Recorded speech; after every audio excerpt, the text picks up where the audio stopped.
I've always thought motocross jousting would be like, why have we not done that? I reckon if you look on YouTube, someone would have done that. I mean, that would be gnarly, wouldn't it? I mean, they used to run at each other with horses and still fuck each other up with that. What? Imagine third gear on a 450. You got 1 horsepower, haven't you? Imagine how, like, going... On that note, welcome to Let's Talk Bikes. That's it. Episode 5. 5, brought to you by... P1 Construction. Well done. Reese at... I've forgotten. Ascension Media. Took me a while. Moto 101 podcast studio. Sweet. And myself, Work Sports Insurance, and Josh Spinks, Motocross Coaching. JSMX for short. There we are. Right, we're getting a bit slicker at that. That's happy days. It's coming in. Wonder if the jousting will be in the intro. Gotta be on it. Roll into it. Let us know if you think motocross jousting would be a good idea. Maybe me and Josh will try it. There's got to be someone from what random country would do that for a laugh? It's got to be like Sweden or something. Latvia or something, isn't it? Russia. Don't know why I said Sweden. Evgeny Bobryshev would be like, yeah, we've done that loads. That's what happens at the Russian nationals in the intro, like build up to the MX Nations. That's how they select the team. That's how they select the team. Siberian jousting motocross. Yeah. While we're on that, who would win? I mean, I think I've got the weight advantage, but you're quite dense. You're strong, and maybe your balance might be a bit better. Maybe we need to try, but you need. I'm quite precise. I'll be able to put the fucking joust where it needs to go. I can throw a stone, mate, closer to a stick than you. We know that. Yeah, that's true. Back in the day. While I'm on it, do you remember the YouTube videos years ago where there was in some mad country and they used to get the cars on 2 wheels? Yeah, that like the Arabs love that shit, don't they? Yeah. Love it. That's wild, isn't it? Imagine having they were good cars, weren't they? They were doing it with like Toyota Hiluxes, flat out, all, yeah, like wide 60 mile an hour. Yeah, 2 wheels. hanging out of it, flip flops like on the road and shit. They're gnarly, aren't they? Some people are past that time. They've probably not seen it. That video would be sick though, wouldn't it? 2 Starks, 2 men, 2 sticks. 2 poles. Who will prevail? Yeah. Work sports insurance, isn't there? Yeah, we'd need. You don't get covered with that.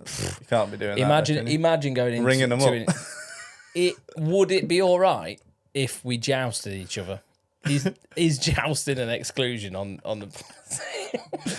You get a good payout though for the. You get a good payout. I think the following year jousting would be definitely going down as an exclusion. Yeah, well, I bet it's not even listed now. Why would it be? It wouldn't be because not many people are out there jousting anymore, are they? No. Shall we move on? We'll move on. So we've had a couple of questions. Why don't we dive straight into a question? Just straight in. What about matey on the Yam? About Rogers? tuning. Riley? Right, yeah. What was the question? Do you want me to get it up? Yeah, bring it up. So obviously, I think a couple of podcasts ago, we were talking about how not to waste too much money, weren't we? On the tuning packages. On the tuning packages, things like that. And obviously, I know like when kids are moving up from the autos to the 65s, especially at the minute with the problems that KTM Group have got with parts flow. Yeah. I think that's a big thing, a big problem at the minute. And I'm feeling that on the auto even as well. Because the smaller the bike, the more things you need to keep them running. Yeah. Because they're fragile little things. And not because they're built shit. It's just because they're really high revving, really small, fast engines, and things go wrong. So I was looking at like, why are more people not inclined to go on a Yamaha? We touched on this, did we touch on this with the Yamaha and what Yamaha are doing compared to KTM? I think so. And like the back in with Blue Crew and things like that. And me looking at it from maybe someone who's not got the finances, like myself, I'm not a bottomless pit. I work really hard for what we've got, and I've got a lot of help for Cooper because of all the things that I've done within the sport, which makes it a lot easier for me. But having said that, I know when we go 65, which will be in a few years, I'll probably have to go Yamaha because I'll have to look at the paperwork. What's going to cost? What's going to cost and stuff. I know I can probably get a bit of help there. I'll probably have to go down that road. And Tommy, is it Tommy Wood? Well, he's one of the lads on it. But it's Henry Rogers, which is Riley Rogers' dad. Yeah, because Woody goes well, doesn't he, as well? There's a few of them. Yeah, there's a few of them get picked for the Blue Crew races. And I actually coach Riley, and he's opted for quite a standard Yamaha this year, and he's actually done so well. He's progressed really well. He was on a gas last year. I had this message from his dad, and he's saying, him and Riley love watching the podcasts, and he wanted to just touch on the YZ65 being a competitive option. He said some don't agree. They spent 6 months testing all sorts, found a setup that works. Currently, he's running second in the Bridgestone. I don't know about now. Is he a bit further ahead? He's stayed consistent. The last round is at Fox Hills next weekend. Whenever this is dropped. And he was saying he doesn't think it's ever been done on a Yamaha, which is probably true on a 65 because it's quite a new bike. It's not been around too long. 2017. Yeah. He's more than happy on sharing what he runs, chassis, gearing, engine mods, and it's surprisingly how cheap it is to build his setup because it's 90% stock. Yeah. I just thought it would get a message out that you can build these bikes cheap and complete at a national level without having to spend thousands. He's happy to chat. What did he list then?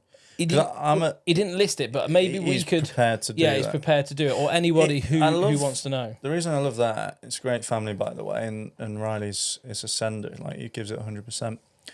I like every chat we've had up to this point is start with a stock bike. I've listed the races, EMXs that I used to race on, virtually a stock bike, even British Championships. It's like if you, we've said it time and time again. Start with something stock. They're made well. They're not bad bikes. A lot of money is spent in making them pretty decent. Yeah. Anyway, and then it's just like put a pipe on it. What does that do? Yeah. But research what pipe works well for this bike. Yeah. What's going to give me the bottom end that it's lacking or something? Yeah. Great. Do that. That's an improvement. Now I've never really believed too much in ECUs on 2-strokes. I don't know why. Just never have. I think it all. I mean, obviously on an auto you get a lot of power from an ECU because you can. Maybe it was the era that I was in back then. Perhaps they weren't as good. Perhaps, and you can. I mean, I know like Cohen's bike's ridiculous. We were just at Bromsgrove the other week for the Auto National. I know his bike's very good, right? But having said that, I'm watching with my eyes, and I'm seeing Cohen come down the hill and not shut off the throttle. And everyone else is shutting off halfway down. If he was on a stock bike, I believe he'd still win. Just because of how good he is. Great. It's not always the bike. We had that bike in bit. Well, his dad had it in bits because it blew up in qualifying. So I went over to check it while it was open. They invited me over. DJ said, "Come over, just check it. I want you to have a look at it, measure the bore, make sure we're legal." That's cool. Really nice. Yeah, it was sound. Nice. So I went over, measured the bore, got some photographs. You wouldn't believe actually how stock that bike is. Internally, it's all on the ECU. Most of it is in the electronics.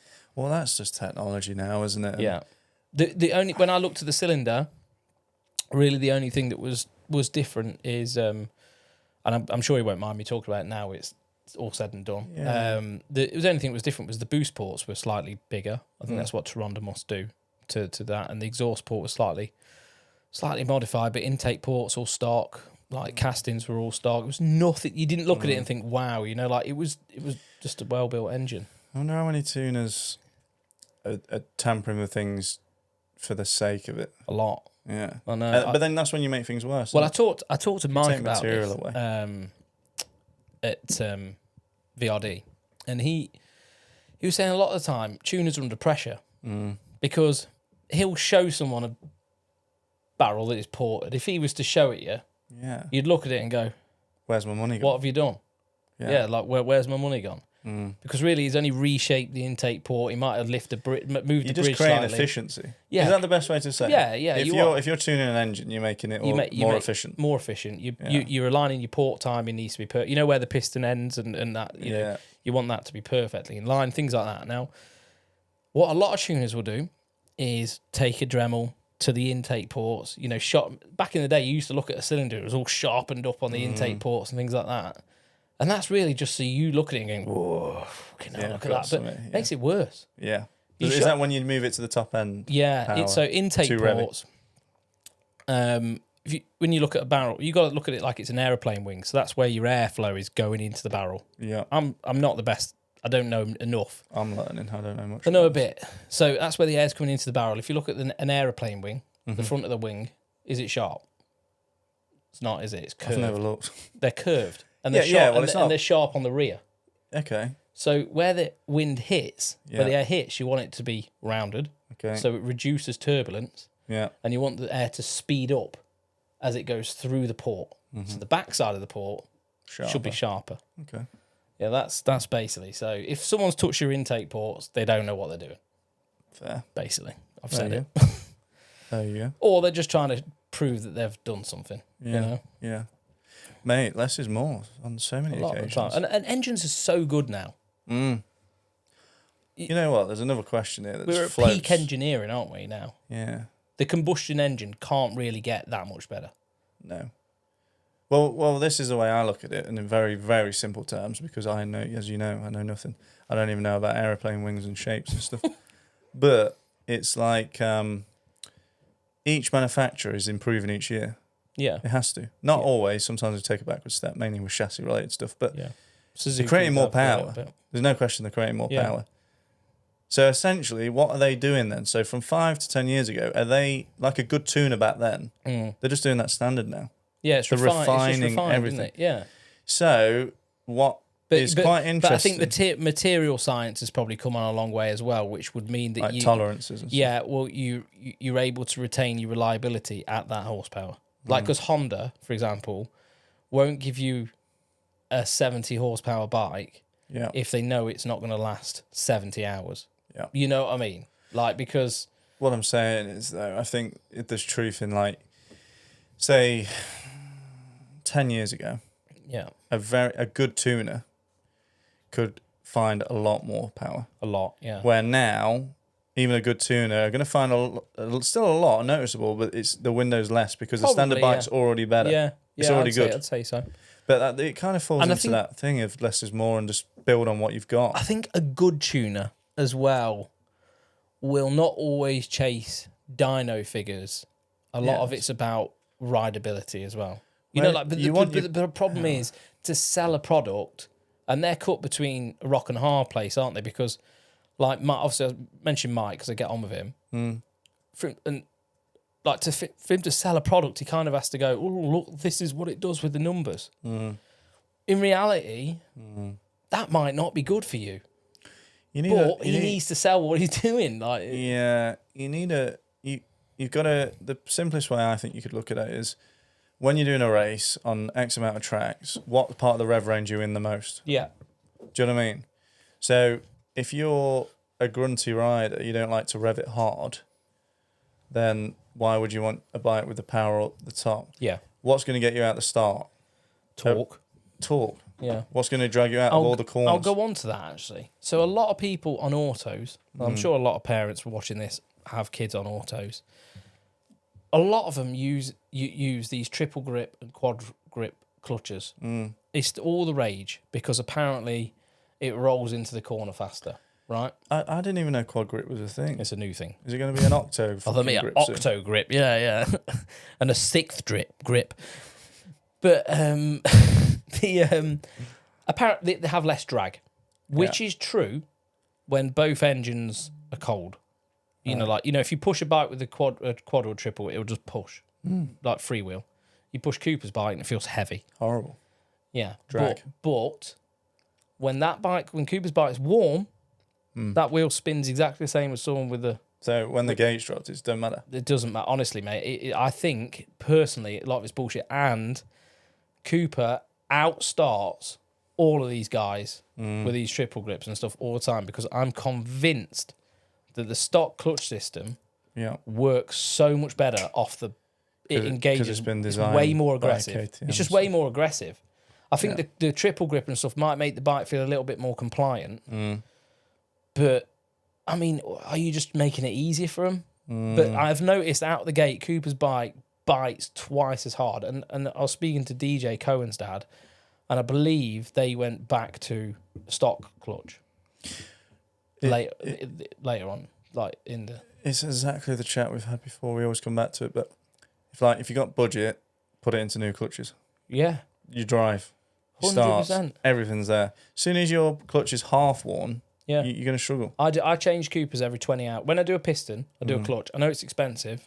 But you just know it's going to be I just know it 100%. needs it. Like, you know, just like it's 180 quid for plates. It's not ideal, but you know. Henry's approach to the Yam suggests that there's a bit more budget, perhaps, not wasted on certain things that can be put into the important things. Yeah. Exactly what we've been saying all this time. But yeah, so less is more, and I like that Riley's doing great this year. I like that he's on a bike that's different to most, and he's just proven that if you're prepared to give it 100%, I don't think it's going to happen. I will. When the time comes, I don't know because I'm not there yet. I don't know how good Cooper's going to be. No idea. I think when the time comes, I don't think I'd even put him on a KTM because deep down I know it is a better bike. Yeah. And I think if you start off with a KTM and you went, right, dude, we're going Yam next year, they'd ride it and be like, what the fuck is that? That feels... Not 100% because Riley did that. He was on gas last year. I know, which is unusual. But he loved it. Yeah. You imagine, like, even on adult bikes, the KTM torque was always quite high bike. Yeah, I guess it depends on the... And then whenever my example of it is, I'm not biased to anything now. Obviously, Triumph don't make two strokes, but the Triumph feels like a Yam a little bit with the KYB. So my video I did on YouTube a few weeks ago was a KTM 125 22 against a GYTR Yamaha 125, which is Mike P1's son's bike, Curtis. And thanks for letting me use that. But when you go back to back on a day, there's something about the Japanese style still that you just like. There's so much grip in the front. You like it. It's like wow. It doesn't. I've never thought there was a massive difference in handling. But I've always heard it. Everyone saying, "Oh yeah, the Yam KYB, no, nothing can touch that." And I always thought, nah, I quite like the air forks. Yeah. And I think they're better. Carl does a very good job. Yeah, now Carl's done the job. And I think since Mark does a RSS. He's pretty handy. No. If you get the air forks really worked on, these were two stock bikes, suspension stock. Yeah. So that was a good comparison. But the difference in feel from that was that. So it's like it might be the same on a 65. Maybe you're getting that. I think Riley hopped on that and he just could turn it. Right. Okay. And it lacks. Still, maybe lacks out the gate a little bit. Heavier, aren't they? Yeah, it probably lacks a bit out the gate. We've been speaking about the starts, and I've been watching at the Bridgestones and stuff, and you can see how your gear choice and timing of the gears has to be really cock on. Yeah, and you can pull a good start. The window's a bit small. The window's small. You have to. It takes more rider skill, but his corner speed riders is great, and I think that's a Yamaha thing. So, not necessarily. I think with bikes though, like I think kind of mid 2000s engineering and everything kind of hit its peak. We understood the combustion engine to a degree where it can't be that much better. We understood metallurgy to a point where it What's can't, that mean? Like metal compositions and stuff like that. So where it can't be that much better. Like, mid 2000s, engineering was kind of like at its peak. So everything from then is kind of just redesigning. A lot of it's just redesigning. And like, because I was listening to a podcast not that long ago, and the new Honda 450 chassis geometry wise is based off of the RM 252 stroke. Like wheelbase. So they're going full circle. Almost. Yeah, well, because that was the best handling bike in like the mid 05, 06, 07. That was the best. So it's kind of like KTM, for example. They change stuff so they sell units because it's the new thing. It doesn't mean necessarily it's better. There's still an argument that the 22 chassis is still preferred. On the KTM? Yeah. 23 for sure. It went... For sure. Not stink buggy Honda back in the day where they really ruined it, but it went a bit more front heavy. They was trying to get it for Supercross, but it did lose stability in that one jump. So it was good in some bits, some not in others. The Triumph, I'm sure it's based off an older Yamaha. I think so, aluminium frame. Yeah, it is, yeah. There's rumours of it. Off the two-stroke frame. Yeah, so... I can't remember what you call it now. It's called something, but... I'm a huge believer in it. By feeling myself, because I'm a very feely rider now, I really know what things are doing, which is good. It's also bad because it's annoying because you know when something's not right. But also feedback from a lot of the KTM people in America, Webb and that a few years ago. They hated the bike. Oh, they were struggling, weren't they? Everything's gone too stiff, frame chassis wise.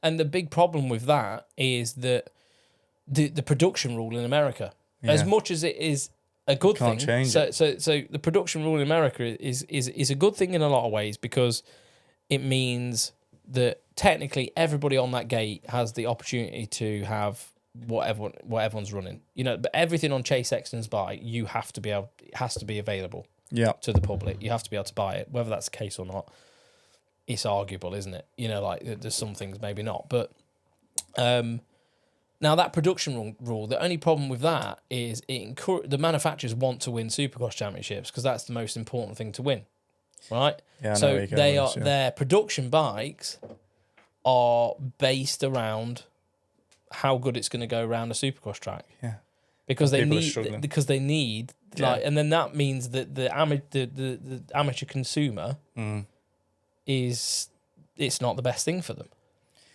Whenever I ride an old bike, and I've been doing much more comfortable. the Farley and the Foxes, so much more comfortable. It doesn't necessarily change direction quite as tight and stuff. That's where a stiff chassis will. Yeah, because it will be more more precise, probably precise with stuff. But then your window for mistakes is a lot smaller. You got no forgiveness. Your suspension has to be on point. Yeah. Or you have to work around. Like I remember the Hondas a few years ago. People were moving the foot pegs back a bit or whatever. They was trying to alter the engine degree because it weren't right. And this is why Kenny loves that Suzuki. And at the time when that Suzuki came out, everyone was moaning about how stiff it was. And now it's one of the most. Yeah, I remember at the time, like all the reviews were, "Oh, this chassis is awful. It's so stiff." Now like it's compared to the, and now it's like that is the most forgiving. I think they all got a and it's piece probably quite of, an enjoyable bike to ride because it's not overpowered. It's a bit like you've ridden one a few times. Yeah, the Suzuki's still cool. They all got some like physics data and thought, we need to go stiffer chassis, but it's not worked. No. I think they're going back now.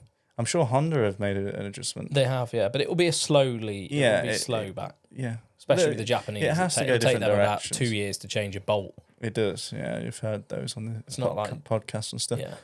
But it's very interesting that. But I like I like to keep it simple. I like that Riley's doing well and he's obviously clearly thinking about what they're doing. Yeah. They've made mistakes, maybe, you have to learn from your mistakes. But I wonder what made him make that switch though. I think he just tried one. But I also remember his gas last year, he was having a lot of problems. There's a serious amount of the problems. 65, I think they have a lot of problems with the power valves. Yeah, stuff like that, braking. They probably overtuned that one. Maybe a bit more new to the higher ranked stuff. Just didn't get it right. Yeah. Needed when a rider loses confidence. Yeah. It's exciting to try something different. Yeah. And it's worked. And I wish him the best for the next round. So we said less is more. There's another, Nick Paul dropped us a message about a question. Grayson's doing great. Just won a championship. Just won the championship. The Mavericks championship. Well done. Well done, Grayson. Absolutely solid rider. And he rode so well at Ironworks. Yeah. There was no one touching him. No. We was coaching there a couple of weeks before and he was looking sharp. Yeah. You know when some riders like, I remember Tony Moto back in the day. Uh-huh. Whenever I used to ride that, I used to love the jumps that much. It was just easy. I love Grayson's style as well, Yeah. Toes. He's really leggy. Do you know who he reminds me of? Tommy. Yeah. You know, like coaching with Tommy. He's done a bit with Tommy, but his style on a bike, his stance and stuff, and his style, I'm like, it so reminds me of Tommy, and I think that's just really good foundation. He looks very comfortable. So, well, he did it at Ironworks anyway. Yeah, but he's been putting in a bit of time there, hasn't he? Because I think he went there with you. Then he went there with Jordan. Yeah. On the Thursday. Yeah. And then obviously it must have paid off because he went and smashed it. So. Yeah, he's doing really well. Yeah, and it's great. And he was just saying on the question, he said, how much is too much with riding? Do you know what I mean? Is there such thing, or should you be looking to get out as much as you can? And I think there's a lot of variables here. I think we've had a discussion before where you've said you believe in like intense riding, but around certain times. Maybe you're getting used to a 65 or something. You were saying, wouldn't you? Yeah. You believe in like, right, hit it hard then. I think I have big blocks. Yeah. Yeah. Yeah, I think, and like I was thinking about, I've been thinking about this myself going into this winter. Last winter, I don't know whether I overrode Cooper a little bit because we were doing the Supercross stuff out in Latvia, Estonia. This year now, we've got we've seen the Stubble Cross Championship that 179 are doing. So I think I'm going to just do that and just do that, nothing else. I'm kind of thinking, as much as it hurts me, because I so want to get out there and do everything, I know next year Cooper's going to be 6 going into the championship. He's going to be a bit stronger. It will be not his year. It'll be like 7 will be his year on where you're going for a championship on an auto, I think. You could do it at 6, but it's unlikely. But I don't want to injure the bugger through winter. You know, I really don't want to knock his confidence. So and he's at such a high confidence, Cooper is now, just out of nowhere. Yeah. I really want to keep that going. So I'm going to pull back my risk level a little bit. What's your balance? Like, have a time off completely for a period, like a month, or are you just going to just ride once? I think weather dependent. I'm not going to go out in the shit. I've got an interest. We disagree on that. No, it's good to talk. You're not paying for my bikes though when they fuck up. No. But mate, just think. One of the biggest things for my career was Wilden Lane. Yeah, I know.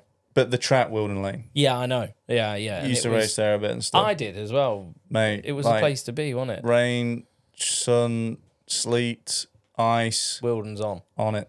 Wilden is on. Yeah, but what did you learn there? Ruts up jumps, ruts down the straights.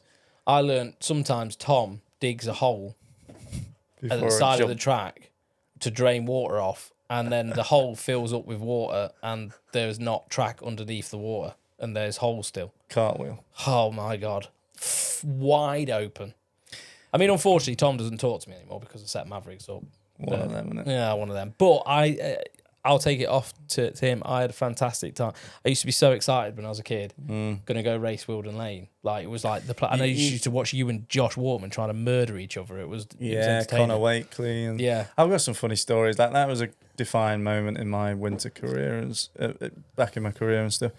I remember I had one of Tommy's old training bikes, or Davy Philippart's back in the day. And this thing was just, I think I was just more excited to ride the bike than anything else. Is this the 252 stroke? 250F. Oh, okay. And I run it there once, and who was I racing at the time? Oh no, his name's gone now. But it was on Par Honda, and I was just like a street. No, his name will come. No, his name will come back to me. It's Welsh. Anyway, but you know it is. Yeah, we'll remember it. But anyway, I was just so excited to ride it, and there's no weight on me. I was 14, and I just dominated that day. And he was just like, "What am I doing? What is this?" Like, did not expect his name? it. It wasn't Ray Rowson, because I could never touch Ray. He was just something else on the 450. It's on the tip of my tongue now, but it will come out. Was he Team Green for a bit? No. So it's not the guy I'm thinking of. No. Shane Careless. There we are. Yeah. Shane Careless. Shout out to him. Yeah. But I just remember winning that day. Felt good. And there was just like, they knew what the bike was. It was a good bit of kit. You know? But I used to love Wilden.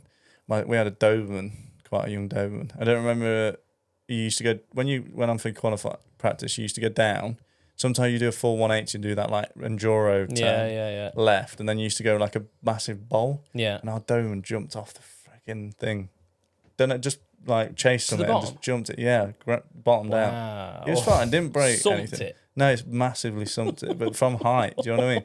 But it got up. It was all right. Didn't damage anything. There's so many stories because that was just there. But while I'm on that subject, it's like. So you rode a lot through the winter. Oh, didn't stop. But I was on a bigger bike. At that age, but this is how the sport's progressed. Yeah, at that age, at Cooper's age, you were like colouring. Yeah, I couldn't ride in a straight line. No way. I wasn't doing what Scoot's doing. But right, so here's my take on that. I was just going to do Stubblefield racing. Don't smash out unnecessary fat cats every weekend, smashing clutches up and stuff. But you've got to go through the days of slop. You've got to go through the days of cold. Tears, like it's a bit of a character building. You shouldn't force anyone to do it, but you've got to actively kind of think, this is what we've got to do it. Yeah, if you're serious about racing, like you're going to be in sand one day 30 degrees British summer, and it's like, who's pushing on the last lap? The person that's just got the mindset of, I'm going to just push anyway and do it, get through it. I know we need to get hours on. My only concern is this year, I know, like, my temptation is, and I know Cooper would like to go and do some of these Supercross things again, but I just think the risk of hurting himself is high, especially now he's got faster. I'd rather wait until he's, like, really competent on the bike, because at the minute he's got speed, but I feel like he's lost a little bit of finesse. Yeah, no, you've got to, your attention goes between one and the other. It's important. But what are the other drawbacks of overdoing it, riding too much? Budgets, stress that it brings, like bikes in bits, braking, pistons falling out, everything, isn't it? The tension you bring in, the time you're putting in the garage. That's, for me, it's not the rider will want to ride every time. I think it's just getting too sucked in, isn't it? Yeah, if I give Coop the choice between school or going riding, he'll pick going riding any day of the week. But do you know what? And the beautiful thing about that is, it's not all because he wants to go ride his bike. He just wants to be with me. Yeah. He'd rather just chill with his dad. You know what I mean? Like, and I love that. Yeah. I absolutely love it. I love sitting on the back of the van with him after he's been out, just sitting there eating a pack of crisps and just looking at him. I just think, you're the bollocks, mate. I love you to bits. You know what I mean? Like, it's magical. Absolutely magical. I love it. So if you're not going to ride as much, then what would you be doing instead? Replicating? Because I really believe now in... Kader Wolf did his podcast and he was saying how much he used to ride on his mini bike. Yeah, a lot of playing. Because you're just refining, aren't you? Like, what about these electric bikes going down to the pump tracks? The woods and stuff. Like, well, Suron have just given Cooper a Hyper-B. Yeah. And that thing is so much fun. And on days that with you, like when you hire out a track and stuff, it's not quite strict. You can ride a little bit in the pits. Kids mess about, don't they? Like, they're a bit... It's laid-back environment because you've hired the track. It's like, it's fine. And for that, like, when I was at Fat Cats the other week, Coot was loving that in the car park. You know what I mean? But I keep riding it and blowing the back tyre up, like, ripping the valves out of the inner tubes and stuff. But that thing, I've got to say, it's a proper machine. It's like a little mini Stark, you know, for him. Like, he loves it. And when they're riding that, they can still learn. Like, I had him the other day, and we were like, I was doing a bit of a game, like, I put a load of cones out and seeing if he could go through it one-handed. Yeah, and then we got to the point where he stood up a bit more and stuff. Stood up one-handed, holding the throttle, going through the cone. AJ style, isn't it? He's learning that shit. You know, AJ does the drills and that, doesn't he? AJ loves the drills, doesn't he? What do you think about it? Like, I think he can teach someone how to be a very pretty rider, but speed. What, he's not really focused on that, is he? A lot. It's more. I think he's on about safety. He's about he likes doing it right. The image seems important. He's quite clean with what he does, but he puts a lot of content out there. I do question some things, I must admit. See, he says covering the front brake everywhere, and I just feel like I can't think of anyone. The Lawrence do it, don't they? Yeah, but do they? For a set of rollers and like a rhythm section. I know Greg Moss put that picture up, their original trainer, you know, Greg. Yeah. He put a picture up the other week where Jet's going over the bars and he's over the back of the bike and he's still covering his clutch and his brake. Right. Like, he's about to But I think in a case of panic, you'd grab anything sometimes.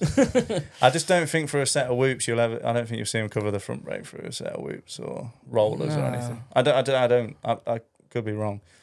I'd have to really analyse it, but because it's the perfect, like, the triangle, the whole triangle thing. Yeah, I've seen some people, because he talks about the hips a lot, which is so important. Ryan Hughes obviously really likes to discuss that, and you have to. But if you speak to Mossy.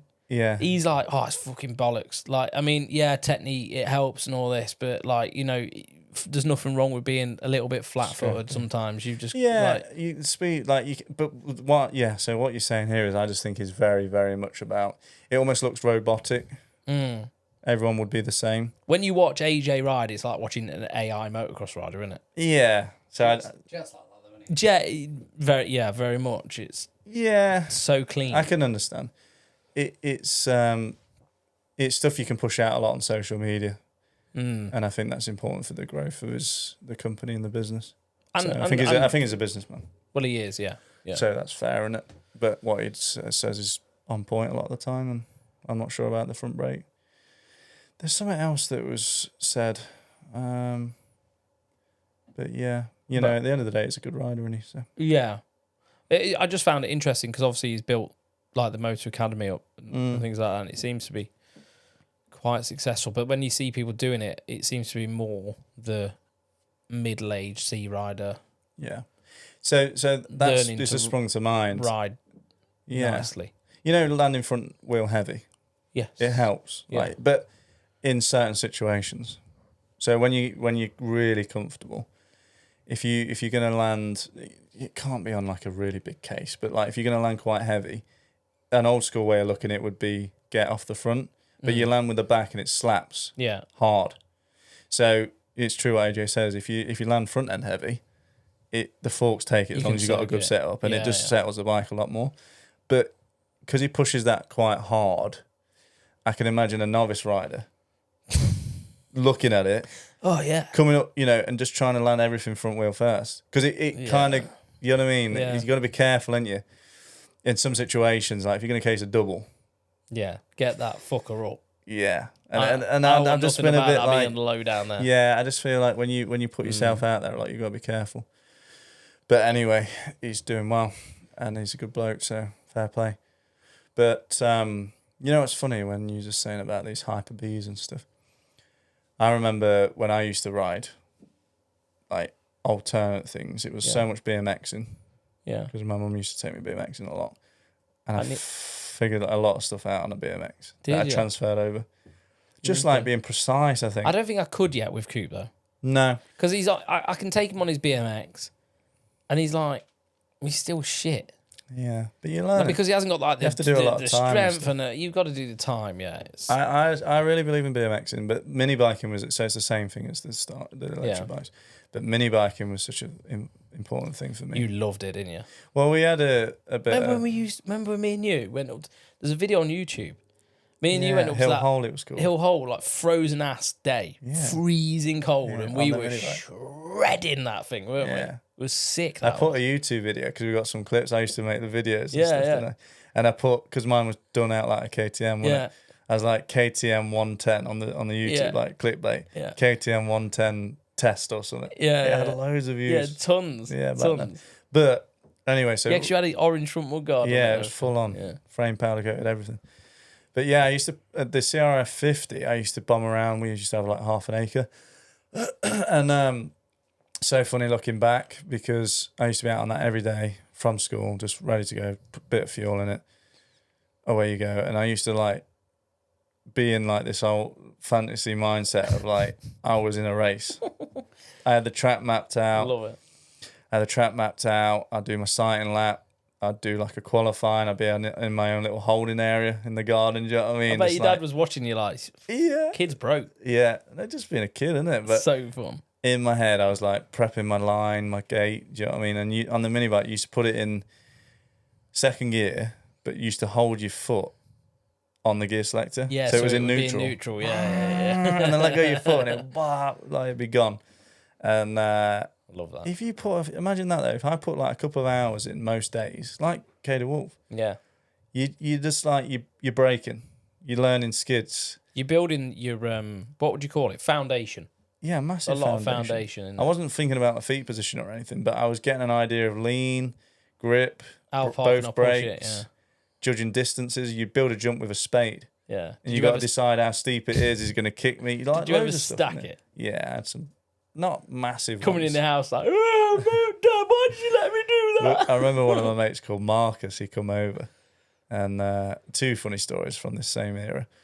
Marcus come over, one that's don't know anything about bikes. Yeah.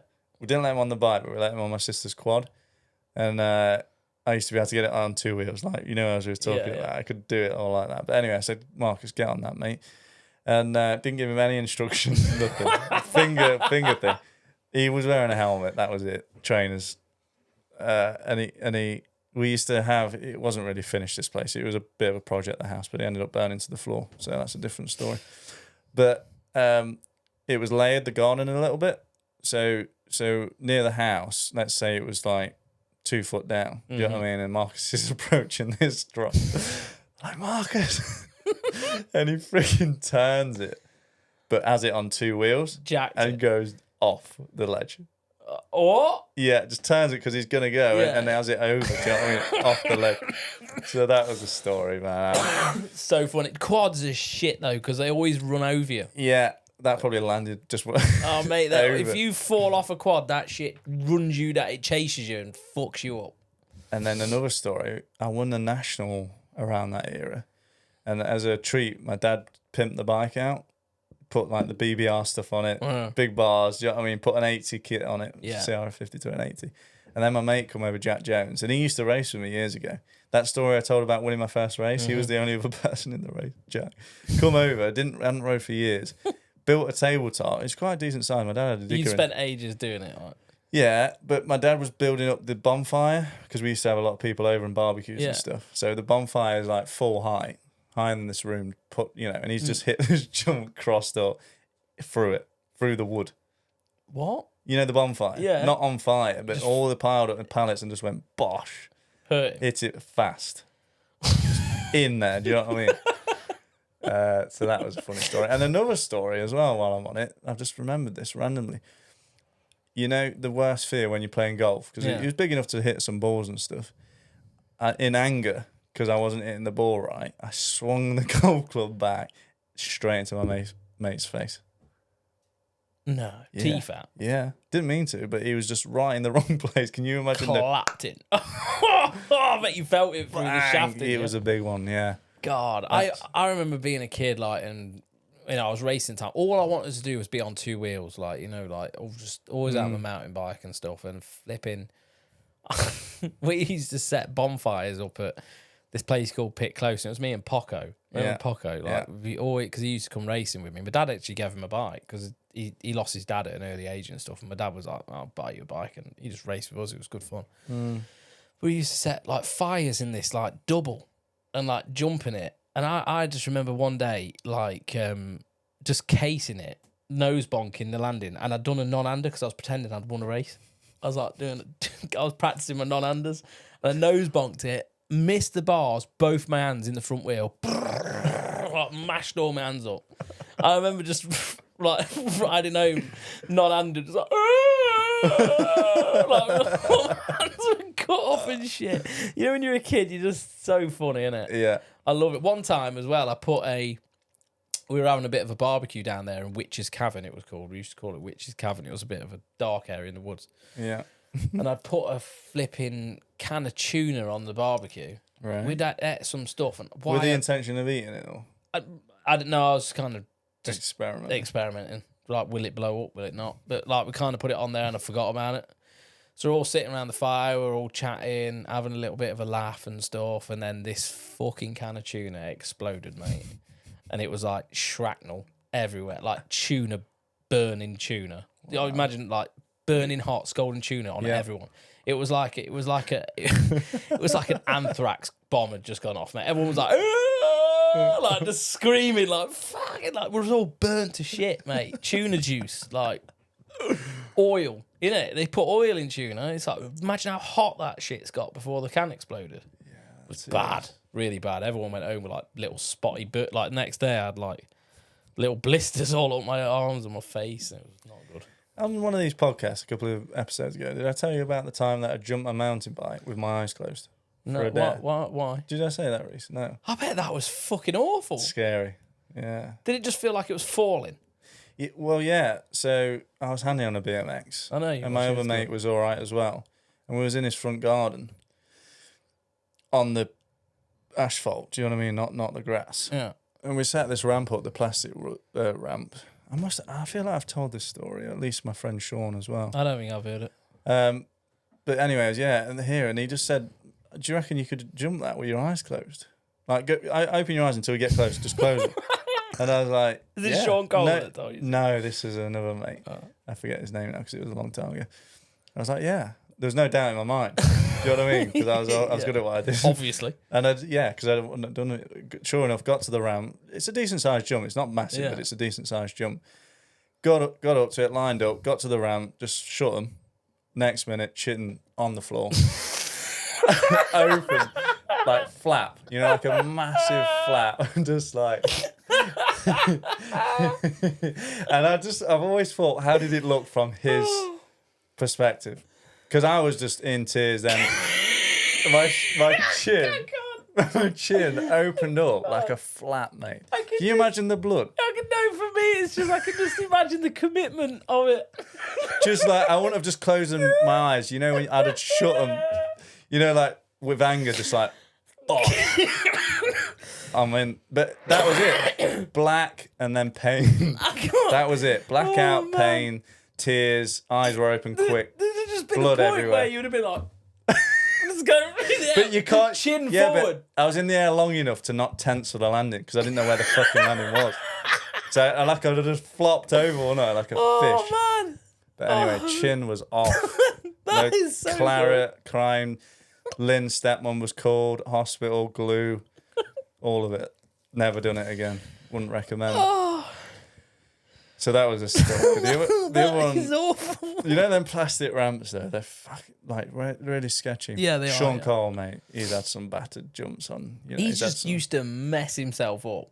Sean was skillful, but he wouldn't mind me saying this. Over ambitious, and he'd want to match what I was doing. Yeah, because I can't sound like a knob, but I used to do big stuff. Like I was just good at it. Do you know what I mean? And Sean would just do it anyway. Oh, mate, here's another funny story. Well, it's not funny, but you can picture it. So, and I'd love to like get a picture from back in the day, but we used to build these plastic ramps that were just the tabletops, but you take the center off. Yeah. We used to get these plastic ramps that hard that when you hit the takeoff, it'd move. Yeah.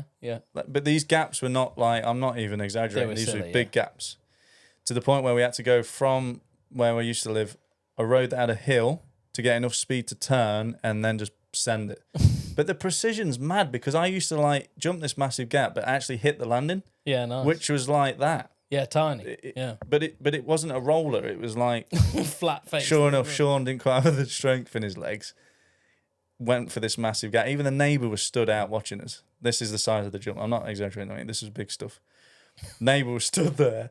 I was stood there watching him come up to it. Like, and he used to be like quite slim, Sean. He didn't have the pedal strength. Yeah. And he pulled up, mate, and landed with the chain ring on the top. No. And he landed that hard that it dug in. I remember still having the teeth like holes in the plastic. Yeah. And he landed, it folded him, cartwheel, but he pushed the landing ribbon. It was just carnage. And the neighbour was just like head in hands, just like, what Do you know, is this? The dumbest shit I ever done was there was a bit of land across the way from my house, which we used to go ride on. It used to be called Western Fields. And Poco one day, he was like, I'm going up Western Fields, meet me up there. And I was like, yeah, sound anyway. So I've got my bike out of the garage, pushed it over the main road up there. And my dad was like, I'll walk up. I'll have a walk with the dog. I'll come meet you up there in a minute. I was like, yeah, sound, mate. Anyway, fucking got up there. Poco's just there with a few of the lads from Chellaston. I'm the only one that does like racing and that, so I feel like I'm the bollocks. There's a bit of a jump. And I just come in, I'm like, and I do not know what happened. But the bike literally went like that. I didn't even do a sighting like on this thing. It just and I just scorpion, mate, chin in the ground. Yeah. Like landed on my head. Like it went all the way. Yeah. And I landed like boom, folded myself in half. You imagine like I've like scorpion backwards, just folded myself. All knocked out, blood and shit. There's a fucking mark in the floor where my chin's just gone in, like just a chin dent. And my dad got up there and Poco went, oh, he's gone home, he's hurt himself. My dad's like, what the fuck? You know what I mean? I'm riding home, mate, like couldn't even move, my back was all locked up and stuff. Dad comes in the house and I'm on the sofa like, Dad, I'm fucked, mate, I can't do anything. Like, I was just so wrecked. I didn't go to hospital, but I'm pretty convinced that I probably damaged my back because it's still bad now, and I've always had back issues since then. It would make sense. So yeah, I'd have been 15, fully folding off, mate. Pretzel myself. It was not good. No, that's good. That's a good story. We need that. Everyone needs a bit of that.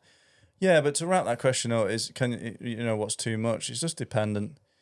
You know, I learned a lot from mini bikes. I learned a lot from BMX, and so I didn't need to ride an awful amount. Yeah, those transferred over. Trials riding is massively overlooked. I know you don't like it, but no, I understand. You the understand the benefits skill of it. sets and Yeah, stuff. 100%. It's not that I don't like it.